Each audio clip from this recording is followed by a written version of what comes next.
My name is Joe O'Donnell, and I'll tell you a little bit about my career in life and some lessons I've learned along the way. You can probably tell by the way I talk that I come from Boston. Can you? Okay. Yeah, well, I grew up in Boston, and I always thought I'd just stay in Boston. And, I was good at school, and I was especially good at science and math, and I gravitated towards those subjects. And to make a long story short, I ended up at Harvard College, and I did mostly science courses, and did well in them. And the flow from that was towards medical school, actually, that a lot of my friends were going to medical school. And so I got dragged to that. So lesson number one is, if the water you're in is really comfortable, go with the flow, go with the flow. And I did, and I went to medical school. And again, looking back on my career, I couldn't have done anything better. It's a wonderful life. It's a spectacular life. At any rate, at the end of college, being a Boston guy, I wanted to go to Harvard, and going to Harvard, I wanted to go to Harvard Medical School, but I didn't get in. So I was mad, and I ended up going to Dartmouth. And that turned out to be one of the best moves of my life, So lesson number two is sometimes the unexpected things turn out to be just what you need. And so I've been at Dartmouth for all my career, really. It was a two-year medical school. You finished up down at Harvard, so I eventually got to Harvard Medical School. But I came back for my residency in internal medicine, and then I spent my whole career at Dartmouth, and I'll tell you more about that. But when I went to medical school, I thought I wanted to be a pediatrician. And I did my pediatric rotation in the third year, and I didn't like it. I was completely flummoxed. I didn't know what I was going to do. One of the reasons I didn't like it was I was taking care of kids with cancer, and it was just too hard on me. I was actually from Boston, and I can still remember doing some procedures, LPs, on people whose brothers I knew. And I couldn't do it, and it was too much for me. And so this best laid plan all of a sudden changed, and what was I going to do?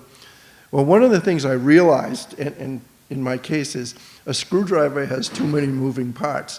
And so to do something procedural just wasn't in my DNA. It wasn't something I wanted to do, or I could do well, or I'd feel comfortable doing.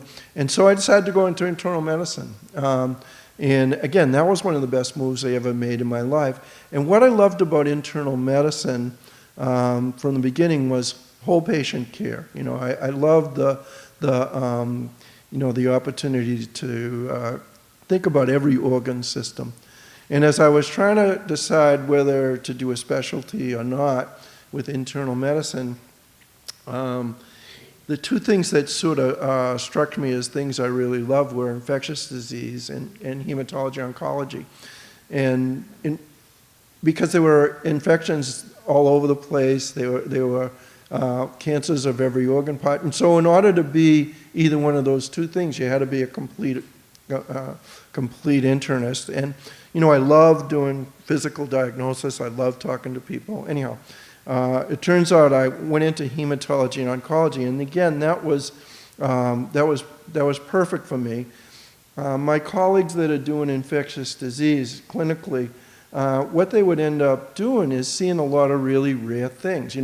Most of the stuff that I was really interested in infectious disease, like taking care of people with pneumonia or urinary tract infections or things like this, came to the general internist and was part of what an oncologist did too. So the things I loved about infectious disease, I got to live in hematology, oncology.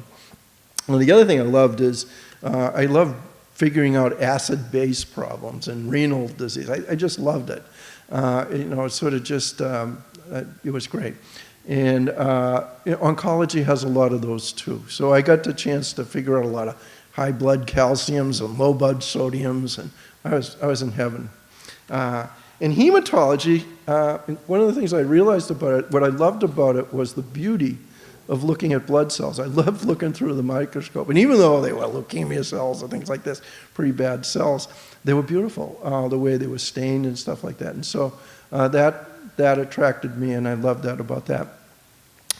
So when I decided to become a hematologist-oncologist, I went off to the NCI. And it was a very heady time in oncology. President Nixon had relatively recently, before I arrived there, passed the National Cancer Act. You know, you put men on the moon, we were going to cure cancer. And so there was all kinds of excitement. The first patients who had been treated with multi-agent chemotherapy for Hodgkin's disease were surviving. And I actually got a chance to work up some of those patients, you know, to see what the complications were from that therapy that they got. But that bent the curve. That really changed the philosophy of, could cancer really be cured? And when I went to the NCI, the theory was, you just take the right drugs and the right combination, and you know, every cancer is going to be cured, you know, and it was, you know, just a very heady time. I feel like that book by Mukherjee, you know, the book about the history of cancer, I feel like I lived, you know. I feel like it's a biography, and it's a wonderful book about cancer and some of the missteps we made along the way, miscalculations. At any rate, at the end of my time at the NCI, which was a very, very important and influential time on me, where I met all kinds of really great people, I got recruited back to Dartmouth as chief of oncology at our affiliated VA hospital. And again, I loved that. You know, the interesting thing about the NCI training was that, that we saw very few types of cancer. We saw things in depth, but we didn't see a lot of breadth. And so I remember I used to make lists of what I needed to do as I go to my next job, to the job at Dartmouth. And my first list was learn oncology, you know, because I was going to see people with all these other different types of cancer that I had not seen before. At any rate, the VA was great for me.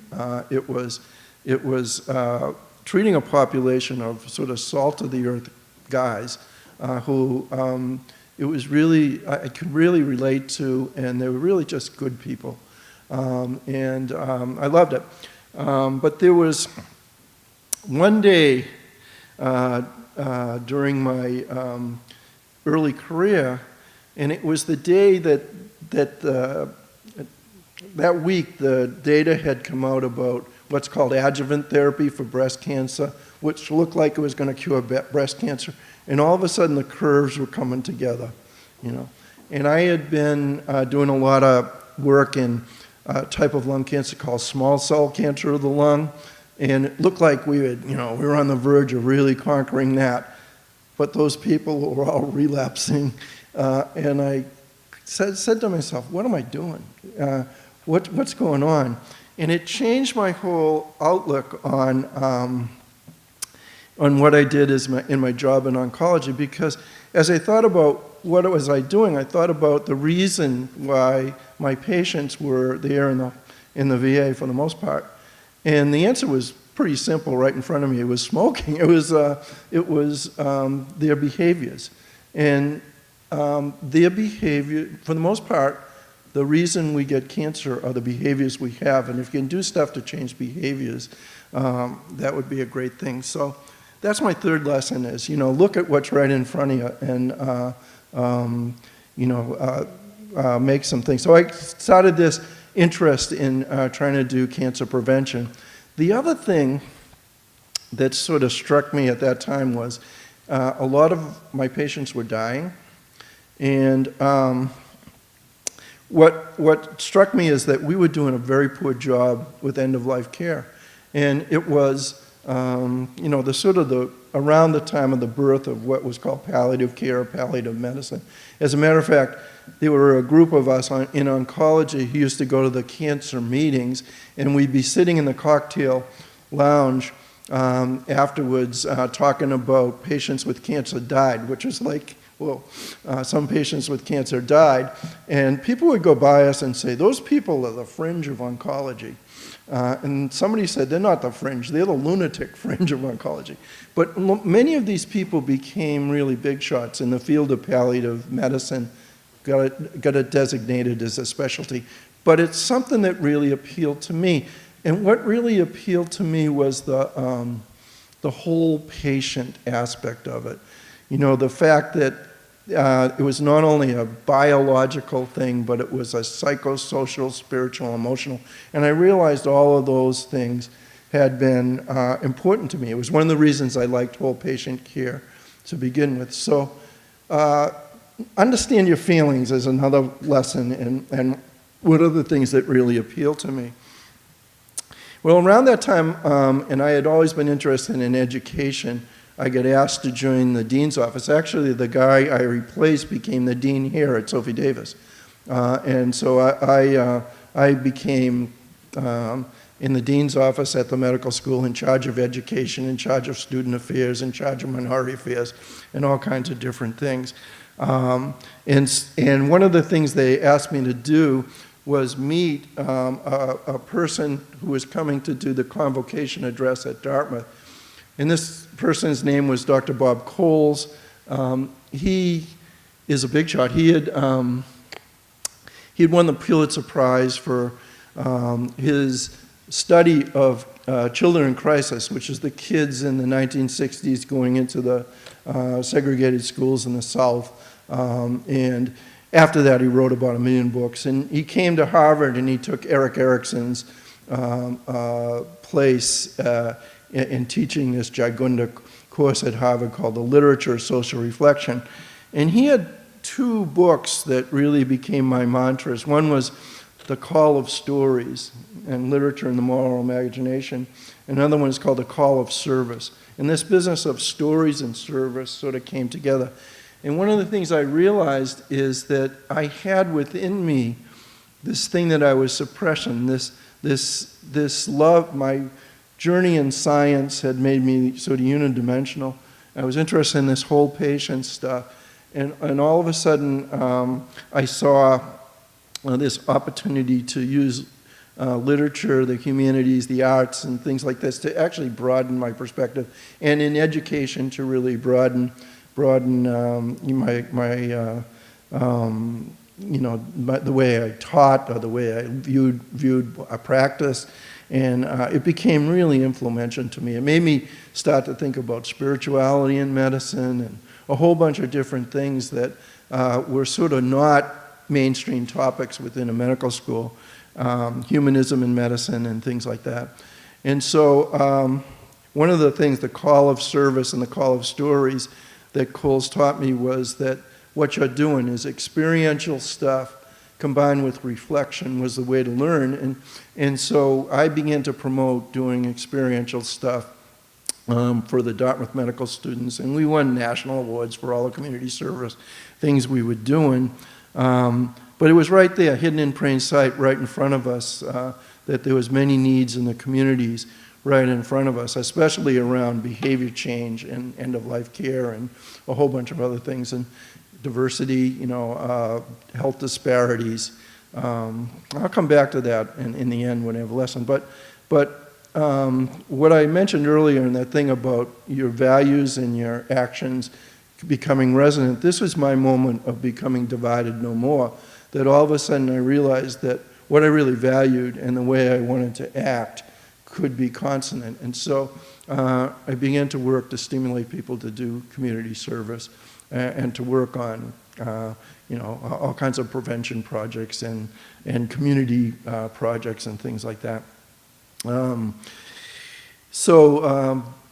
Reached that state of divided no more. Parker Palmer, the guy I talked about, has this book called A Hidden Wholeness. And it's a book worth reading to look at about how do you reach that state of being divided no more. I think a lot of you already have it because of what you're doing in this program right here. Anyhow, I went on. I was very interested in medical education, and especially in doing as a part of learning, active learning.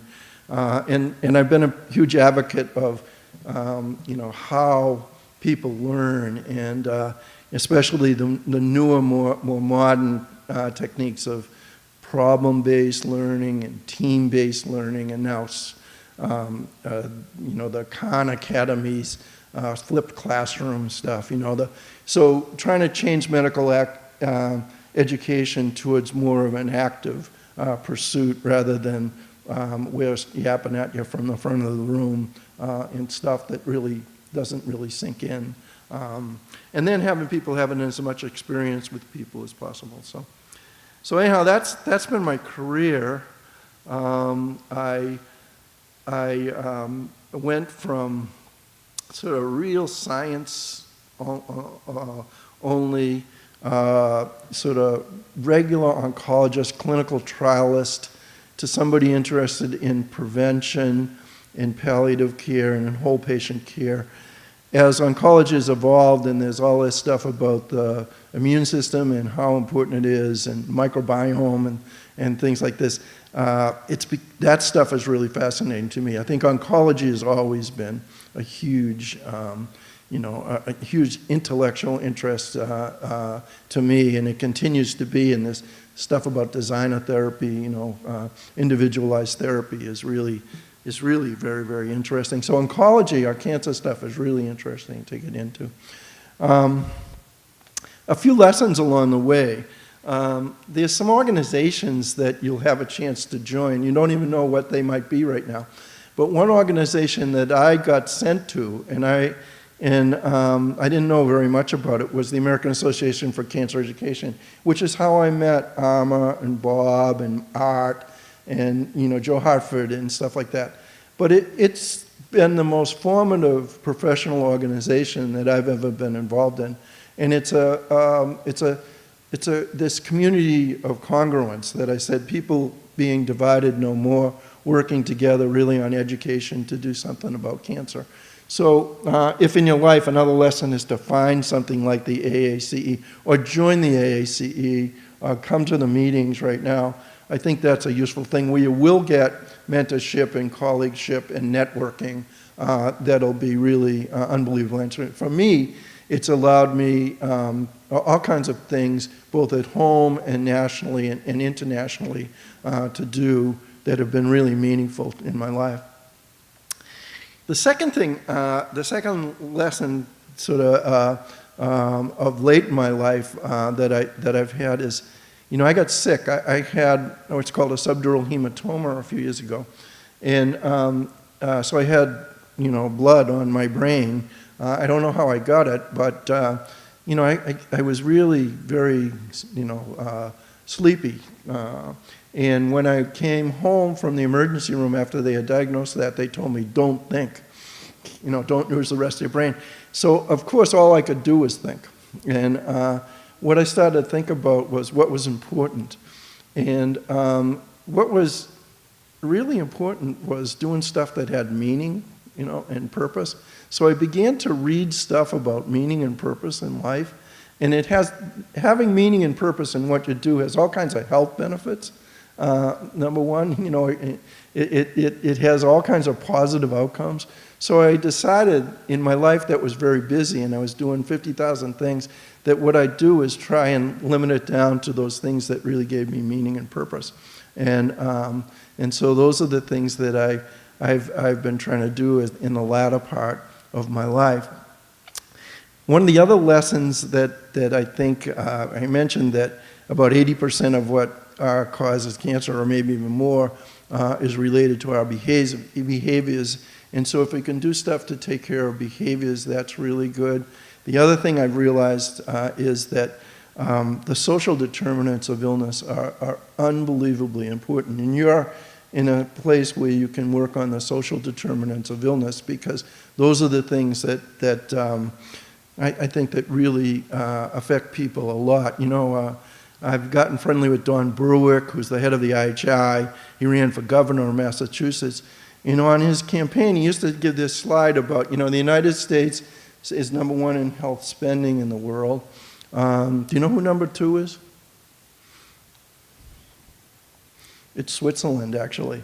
And it's quite a lot down, So Don Berwick said, if for 10 years you took the difference between what the U.S. and Switzerland did how much money would you have? And it's billions and billions of dollars if you were Avis instead of Hertz, spending. It says, well, the U.S. must have a really good healthcare system if it spends all this money.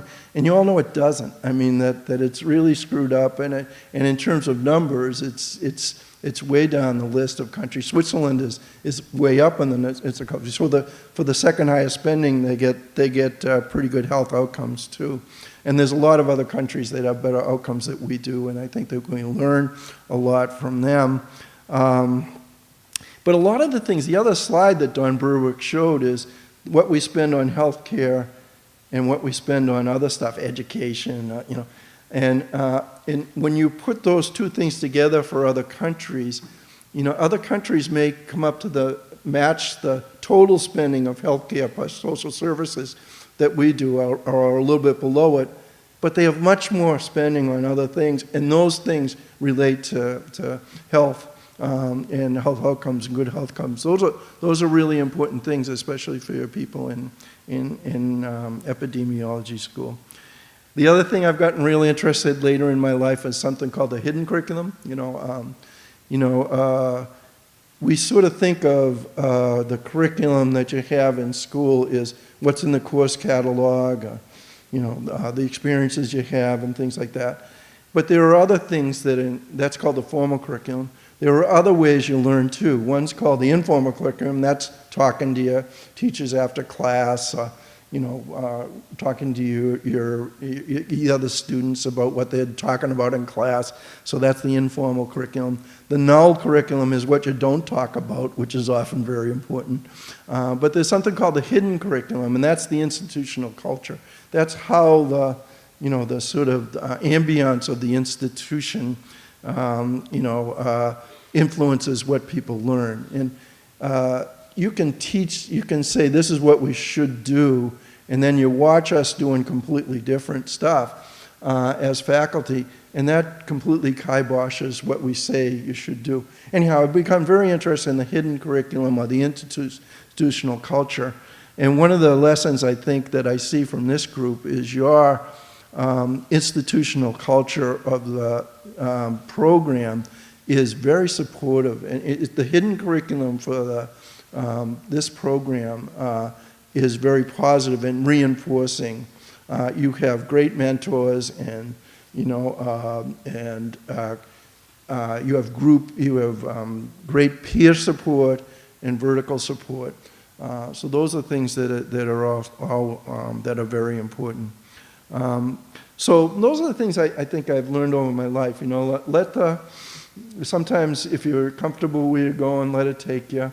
When you need to make a change, know yourself so to make that change. That your career can evolve. The institutional culture that you work in is really important.